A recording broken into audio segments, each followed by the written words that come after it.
Hello, everybody. Welcome to episode 95 of the Hidden History of Texas, talking about Alpine, where the mountains became home. I'm your host, Hank Wilson. Now, remember last time we visited the frontier forts that helped make travel across West Texas possible. Fort Davis guarded the mountain roads and the long route between San Antonio and El Paso.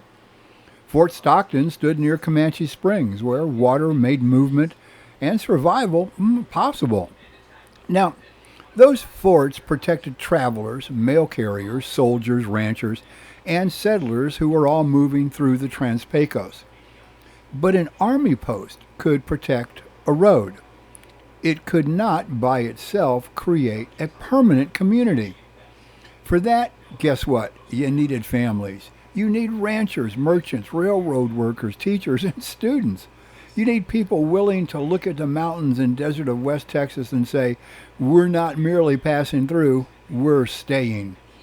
So today, our journey brings us to Alpine, a community that helps us answer a deceptively simple question. Why did some settlements in the Trans-Pecos survive and grow while others disappeared? Why Alpine? Well, it's a different kind of West Texas. Now again, when many people picture West Texas, they imagine a flat, sun-baked landscape stretching towards the horizon. And trust me, I've been through it many times, and there is plenty of country like that. But then the road begins to climb. The air changes. Mountains rise in the distance, and the broad desert gives way to elevated grasslands and valleys. There, in a wide valley near the foothills of the Davis Mountains, sits Alpine. At an elevation of, roughly 4,500 feet, Alpine is nearly a mile above sea level. Now, that elevation matters. Why? Well, because the summers are generally milder than they are across much of Texas, especially here in central Texas. The evenings can be cool. Winters may bring snow. The surrounding mountains influence the climate, vegetation, and character of the community. Alpine is still part of the Chihuahuan Desert, but it doesn't feel like the image many Texans carry in their minds when we hear the word desert. That is our first answer to the question, why Alpine?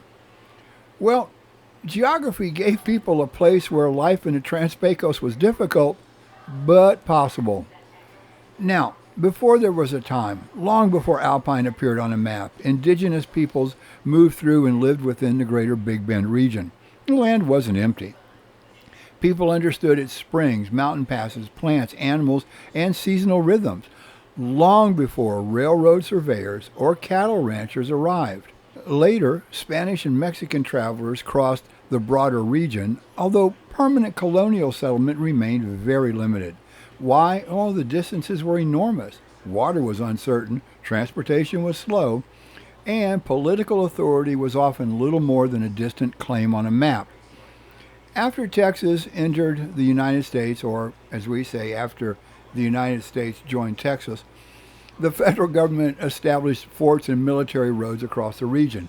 Those forts did not instantly create towns, but they did make, and they made movement more dependable.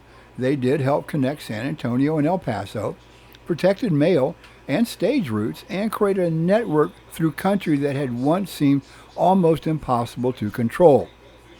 Then came the cattlemen.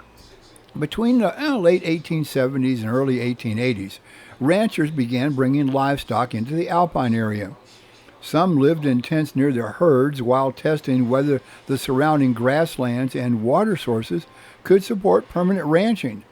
They weren't building a city, at least not yet. They were answering a few more basic questions. Could people make a living here? Well, the cattle provided the first answer. Yes, they could under the right conditions.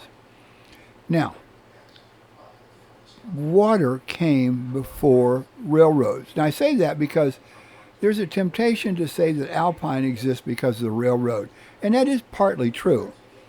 But railroads couldn't operate without water, and neither could the people who followed them. So, near the future town site was a spring fed creek associated with what later became known as Coconut Spring. Water attracted livestock, it attracted ranchers, and eventually it attracted the railroad.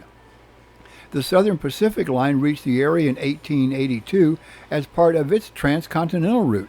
Railroad workers and their families pitched tents near the tracks, and the small spring-fed creek at the foot of the mountain, now marked with a large letter A.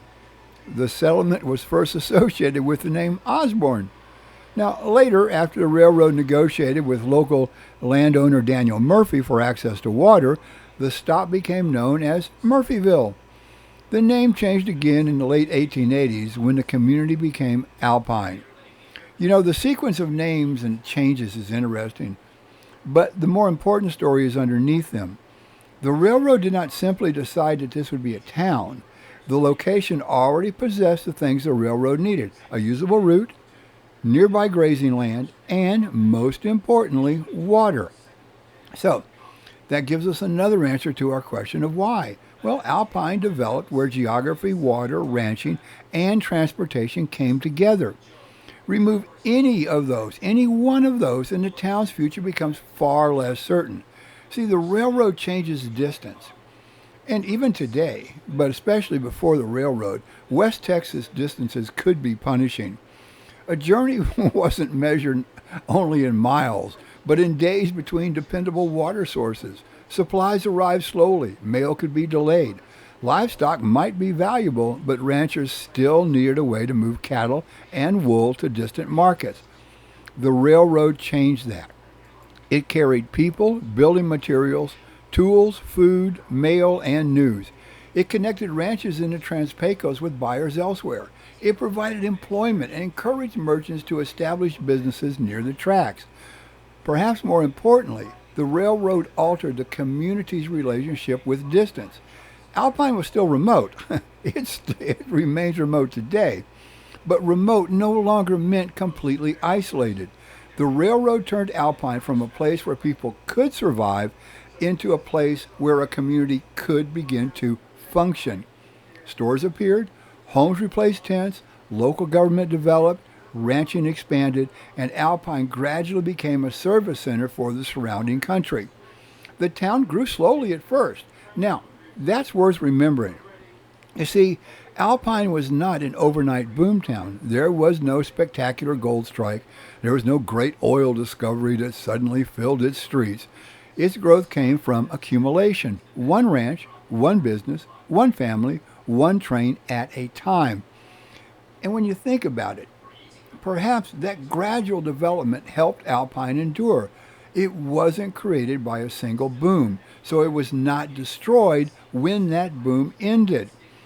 And one of the things we have to understand is that ranching built the community. You see, the grasslands around Alpine helped make ranching one of the foundations of the local economy. Cattle ranches spread through the region, and sheep and goats also became important. Ranching shaped more than the economy. It shaped the culture. You see, life depended upon weather, water, animals, land, and cooperation among people separated by considerable distances. A rancher might live many miles from town, but still depended upon Alpine for supplies, banking, education, medical care, transportation, and social contact. Alpine in turn depended upon the ranches. This relationship between town and countryside made Alpine something more than a cluster of buildings beside a railroad track. It became the center of a much larger community, one measured, well, not merely by municipal boundaries, but by the territory it served. That distinction matters in rural history. A small town may appear insignificant if we count only the people who live in it, but its true importance becomes clearer when we consider all the people who travel there, because it's the nearest place to buy supplies, attend schools, ship livestock, receive medical care, or conduct business. Alpine survived because it became useful. People throughout the region needed it. And then came the teachers. The railroads and ranches explain why Alpine began, but they do not fully explain why the town developed such a distinct identity. For that, We need to climb the hill overlooking the community. In 1917, the Texas legislature, bless their heart, authorized the establishment of a state normal college in Alpine. A normal school was an institution created primarily to train teachers. This was not a trivial decision. West Texas communities needed qualified teachers, but the region's enormous distances made it difficult for local residents to attend colleges further east. Alpine had already hosted summer programs where aspiring teachers could study for their certificates. The new institution built upon that experience. Sul Ross State Normal College opened in 1920 and began classes in 1921. The arrival of the college changed Alpine. Students came from ranches, towns, and isolated communities across West Texas. Faculty members brought new ideas, disciplines, and cultural interests. The college created jobs and encouraged improvements in roads, utilities, housing, and public service. It gave Alpine a reason to exist that was not entirely dependent upon the railroad or the price of cattle. Now, this may be the most important answer to the question, why did Alpine succeed? Well, Alpine actually became a place that produced knowledge as well as livestock. The town was still part of ranching country, but it was also now a college town. Those two identities did not cancel each other out. They combined ranchers and professors, cowboys and students, agriculture, science, history, literature, and the arts. Sul Ross eventually grew into a university, but its original purpose remained especially significant. It trained teachers who carried education into small and often isolated communities across the region. In that sense, the influence of Alpine extended far beyond Alpine itself.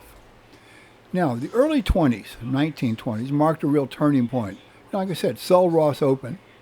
Paved roads began reaching the community. Water, sewer, and electrical systems developed.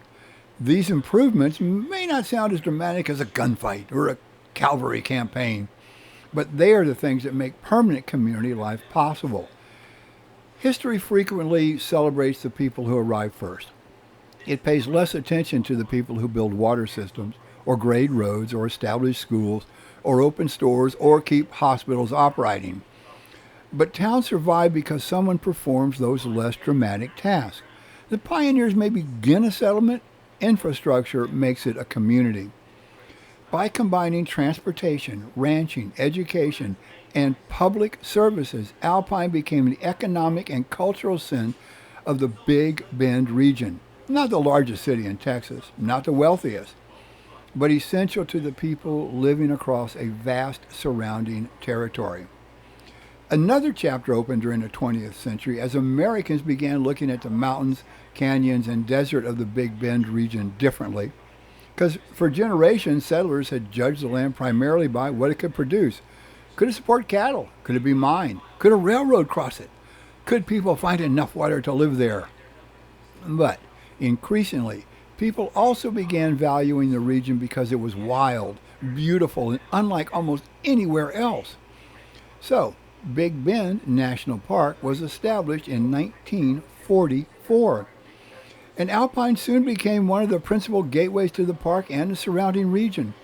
Travelers arrived by highway or railroad, stopped for food and lodging, and then continued towards Marathon, Fort Davis, Terlingua, the National Park, or the Rio Grande.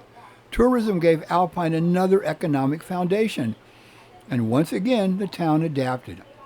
It had begun as a railroad settlement serving ranchers. It became a center for education. Then it became a base for people seeking the mountains, desert, history, and night skies of the Big Bend. Today visitors may pass through Alpine on their way somewhere else, but many discover that Alpine is not merely a gateway. It has become a destination of its own. The Museum of the Big Bend preserves and interprets the region's history. Artists and writers are drawn to the landscape. Researchers study the area's archaeology, water, wildlife, geology, and borderland.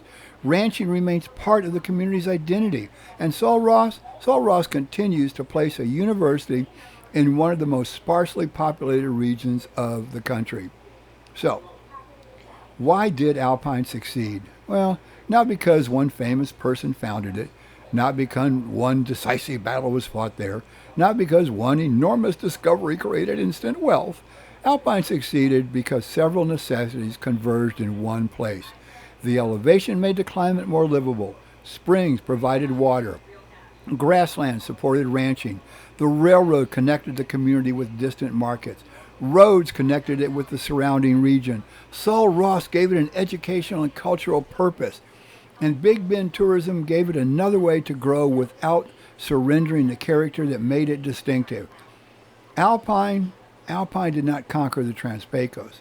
It learned how to belong there. And that may be the real difference between a temporary settlement and a lasting community. A boomtown tries to extract everything it can from the land before the opportunity disappears. A community learns how to remain. Frontier forts made travel through West Texas safer. Railroad made movement faster. But communities like Alpine, well, they made permanence possible.